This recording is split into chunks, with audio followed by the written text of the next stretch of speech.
Hello, I'm Spencer Gore, CEO of EMG-Health. I wanted to tell you a little story. I wanted to go back and tell you a bit about the business and the reasons behind setting up the business, and a bit more about how I've used personal development to my advantage. So going back to 2012, I set up the business. It was just me and 2 interns, and the purpose of the business was to help educate doctors. Fast forward to current day, we've now got 700,000 healthcare professionals, doctors in our database, and they're interacting with us on a regular basis, looking at all of our digital content, whether that's journals, podcasts, e-blasts, webinars, things like that. We also work with all of the top 20 pharmaceutical companies in the world, and we help them to meet the unmet needs. So we help pharma companies educate doctors on their new drugs, on clinical trials, which eventually gives patients a better outcome. Now, it's been a great journey so far. As I said, I built the team up from me and 2 interns. I've now got over 70 in the team, and that they really are a great team.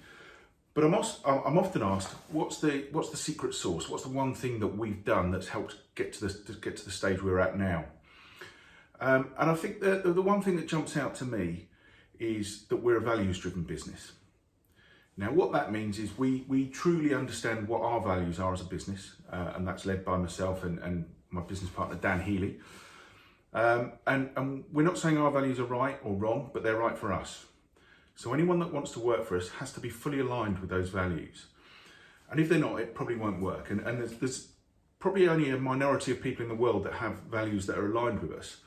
But when you get people that are fully aligned, all working in the same, pushing in the same direction, working for that same end goal, you can create some fantastic things, and you become bigger than the sum of the parts.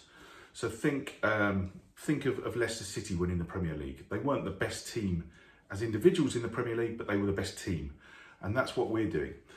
So keeping on the sports references, the secret sauce is having the values, and once we've got the values and people join us with those values, we want to help create gold medal winners.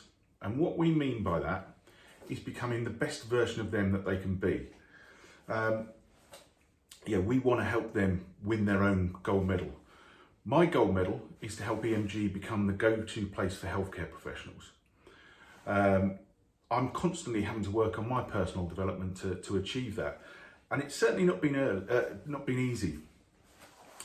And I'll tell you why. So when I was at school, I never really found learning easy. It certainly didn't come easily to me. I found it quite hard. The traditional ways that they teach in school just didn't seem to work for me, for whatever reason. And I did all right. I passed my GCSEs. I got to 6th form, but it really started to show there that I couldn't learn in the same way that a lot of other people could, the traditional sort of school method. So after a year of A-levels, I decided it wasn't for me and that I was going to get a job. So I ended up working in a pub for 6 months. I then worked in an insurance brokers for 6 months. And I thoroughly enjoyed my time there, but I realised it wasn't what I wanted to do for the rest of my life. So I applied to go to college and got in and did my A-levels again. And the first year there, I did pretty well, but I started to struggle again and lost interest really, because I couldn't find it as easy as everyone else. And I did pass my A-levels, but didn't get great marks, didn't get as good as I could have done really. But I did well enough to get into University College London, which at the time was the 3rd best university in the country. So I was really chuffed with that.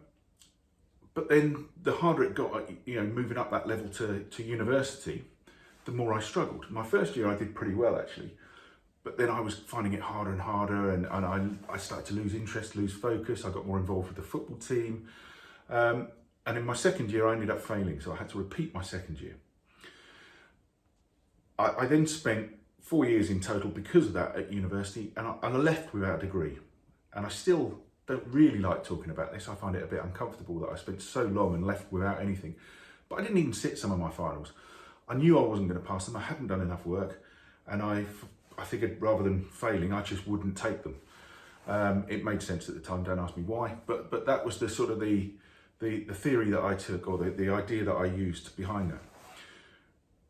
But when I started working, because I had to then go and get a job, and I started working, and I worked in television for a little bit, then I worked in a sales company, or a company that I worked in the sales department, a publishing company.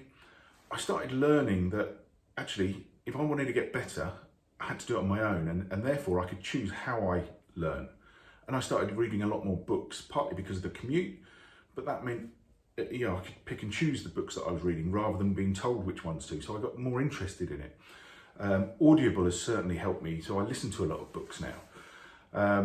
You know, various different ways that I've done that. I find that rather than sitting in a classroom type of environment, having a conversation one-to-one or one-to-two, where it's a conversation, I can ask questions, I can get immediate feedback, certainly works a lot better for me rather than just listening to someone talk and presenting to me.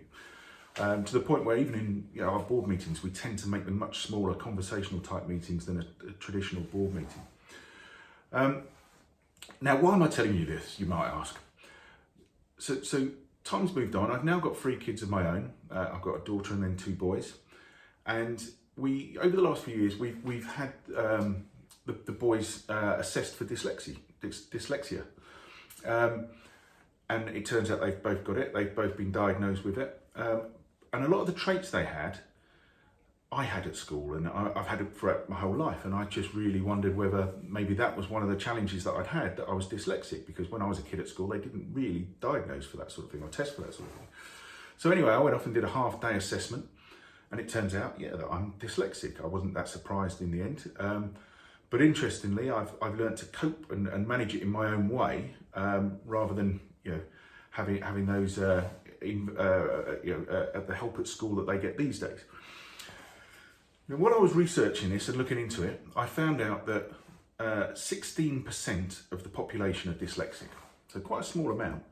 But in the UK, 60% of self-made millionaires are dyslexic, so completely unbalanced there. And I'm not sure why, but I think there's obviously the way you think if you're dyslexic. You have a different way of doing things, a different way of thinking. I visualise a lot of things in my head rather than reading them in the head or seeing them as words in my head. But I really do see it as a strength now, and it helps me to create a lot of opportunities within the business. It helps me to learn. And so really, I just wanted to tell you about this because I wanted to let you know that if you want to learn and get better and grow, you don't have to do it the same way as everyone else. There's lots of different ways you can do it. You've just got to find what's right with you. So I'm going to be making a series of videos to tell you how I've learned over the years and the ways and the techniques I've used. A bit like the values, they're not going to be right for everyone, but if they're right for you, please do use them. They've certainly helped me over the years, and I'm just so passionate about personal development now. I'll tell you in future videos about what I do, but I'm literally constantly personally developing myself, trying to grow, trying to get better, trying to improve. And so I just wanted to sort of tell you about the journey that's got me to this position, and really just to let you know, it's all about your mindset in my mind. I didn't sound great, mindset in my mind, but anyway, it's all about your mindset. It's the quote that I always think of when it comes to this is, if you think you can't, you probably won't. If you think you can, you probably will. And it's just do it the way that works for you, and you'll get there in the end. But do keep trying and trying till you get there.